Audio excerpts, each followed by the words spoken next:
আসসালামু আলাইকুম এভরিওয়ান। আজকে আমি এই ম্যাথের সমাধান দেখব। আমাদের এই চ্যানেলে আপনাদের জন্য বিভিন্ন চাকরি পরীক্ষার বিভিন্ন ম্যাথের সমাধানের ভিডিও চলছে। কাইন্ডলি আমাদের চ্যানেলটিকে সাবস্ক্রাইব করে দিবেন। তো চলুন এখন আমরা আমাদের আজকের ম্যাথের সমাধানে নেমে পড়ি।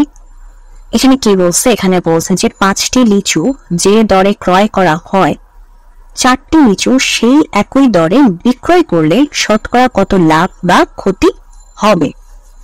আচ্ছা, তো এখন আমাদের যেহেতু ক্রয় বিক্রয় কত দিয়ে করেছি না করেছি কিছুই বলে নেই, তো আমরা ধরে নিই যেহেতু আমরা ফার্স্টে কি করছি, 5টি লিচু ক্রয় করছে, তাহলে ধরি আমাদের 5টি লিচুর ক্রয় মূল্য, আমাদের 5টি লিচুর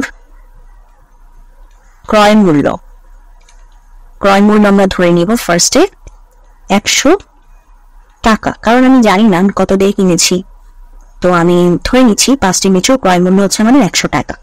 পরবর্তীতে কি বলতেছে যে 4টি লিচু সেই একই দরে বিক্রি করছে, তার মানে 5টি লিচু ক্রয় মূল্য যেটা সেটা আমার 4টি লিচুর বিক্রয় মূল্যের সমান। অর্থাৎ আমি 5টি লিচু যে দামে কিনছি, আমি 5টি লিচু কিনে 4টি লিচু সেই দামে বিক্রি করছি, অর্থাৎ 100 টাকায় আমি বিক্রি করে দিছি। বাট কাহিনী হচ্ছে আমার কাছে লিচু কয়টা আছে?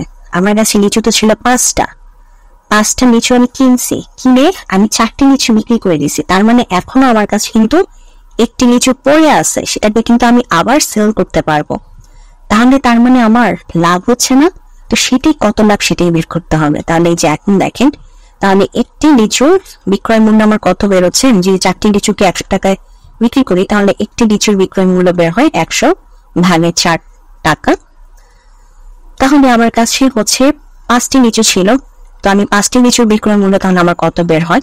কারণ আমি কিনছি 5টা, আমি তো সেল দিব 5টা, তাই না? তো এখন আমি 5টি যদি সেল করি তাহলে আমাদের কত বের হবে? আমাদের দামটা সেটা যদি কাটাকাটি করি 4 25, তাহলে 5 25 হচ্ছে 125। অর্থাৎ আমি 5টি লিচু 100 টাকা দিয়ে কিনে পরবর্তীতে 5টি লিচুকে কি করতেছি? 125 টাকায় সেল দিতে পারতেছি। তাহলে আমার লাভ কত হচ্ছে?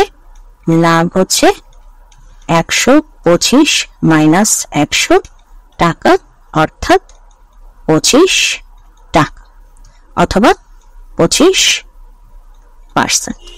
ওকে, সো এটাই হচ্ছে আমাদের আজকের প্রশ্নের সমাধান। তো যদি ভিডিওটি ভালো লাগে অবশ্যই ভিডিওতে লাইক দিবেন, চ্যানেলটিকে সাবস্ক্রাইব করবেন। ভালো থাকবেন।